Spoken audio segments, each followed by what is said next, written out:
Selamat datang kembali. Kita semua pernah kan duduk di sebuah presentasi, terus menit demi menit berlalu dan rasanya, aduh kok perhatian kita mulai kemana-mana gitu ya?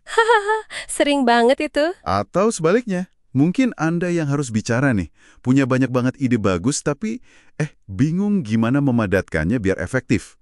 Nah, hari ini kita mau fokus banget nih, kita khusus menyelami bab 7 dari buku Talk Like That. Oke, Fokus kita ke satu angka keramat nih, 18 menit. Kenapa sih durasi ini jadi semacam patokan emas gitu ya, di TED dan presentasi-presentasi lain? Kita mau bongkar nih alasan ilmiah di baliknya plus kasih Anda strategi praktisnya. betul sekali. Angka 18 menit itu bukan asal tebak atau preferensi pribadi aja. Chris Anderson, kurator TED, itu nyebutnya sweet spot. Sweet spot ya? Iya, durasi yang pas. Cukup lama buat kita bisa membangun argumen yang dalam, menyentuh emosi juga. Tapi, nah ini penting, cukup pendek biar perhatian audiens nggak hilang. Ada sainsnya loh di balik ini. Oke, nah ini yang menarik. Mari kita bedah sainsnya. Selain soal menjaga fokus aja nih, sebenarnya apa sih yang terjadi di otak audiens kalau mereka dengerin presentasi kelamaan? Ada satu konsep kunci, namanya cognitive backlog, atau penumpukan kognitif. Penumpukan kognitif. Gimana tuh?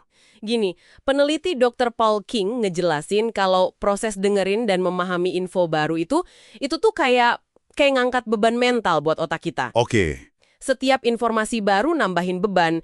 Kalau terlalu banyak dijejelin sekaligus, tanpa jeda, otak kita jadi ya kewalahan, kayak RAM komputer kalau kepenuhan gitu. Oh iya ya.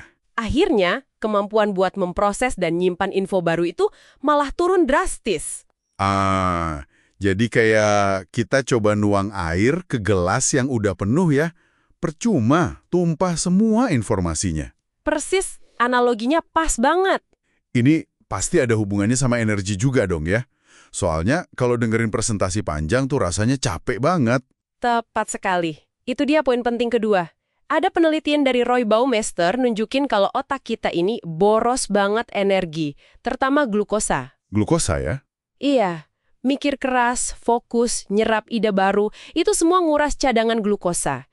Nah, kalau presentasinya kepanjangan, audiens itu bukan cuma bosan, tapi secara harfiah mereka kehabisan bensin buat mikir. Benar juga. Hasilnya, yaitu tadi, susah fokus, susah ingat.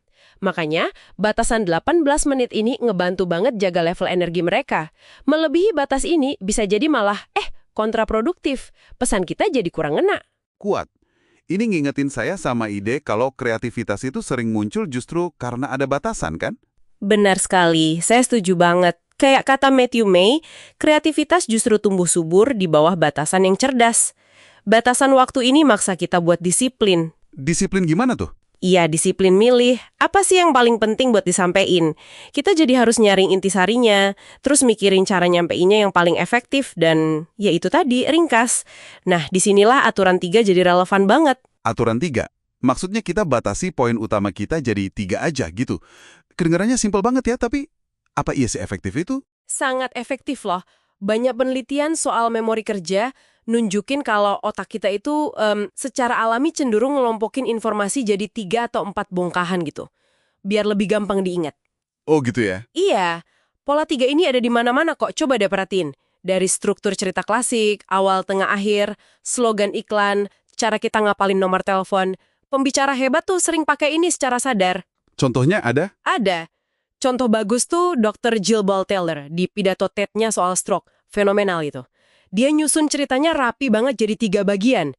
Pagi sebelum kena stroke, pas stroke-nya terjadi, sama proses pemulihannya. Terstruktur dan kuat banget pesannya jadinya. Oke. Jadi kita punya batas 18 menit, terus ada kerangka aturan 3. Nah, pertanyaan praktisnya nih, gimana cara kita ngerancang presentasi pakai 2 prinsip ini? Kayaknya menantang juga ya, ngerangkum ide besar jadi sesingkat itu. Itu yang oke banget. Direkomendasiin juga di buku ini. Namanya Message Map atau peta pesan. Peta pesan, kayak gimana tuh bentuknya? Simpelnya, ini kayak blueprint presentasi Anda, tapi cuma dalam 1 lembar kertas. Tujuannya yaitu buat mastiin pesannya jelas dan ringkas. Wah, menarik. Gimana cara bikinnya? Langkah-langkahnya gitu? Gampang kok. Pertama, tentukan headline atau judul utamanya. Ini inti pesan Anda yang paling Anda pengen audiens ingat. Idealnya sih bisa dirangkum dalam 140 karakter kayak tweet gitulah. Oke, headline dulu. Terus?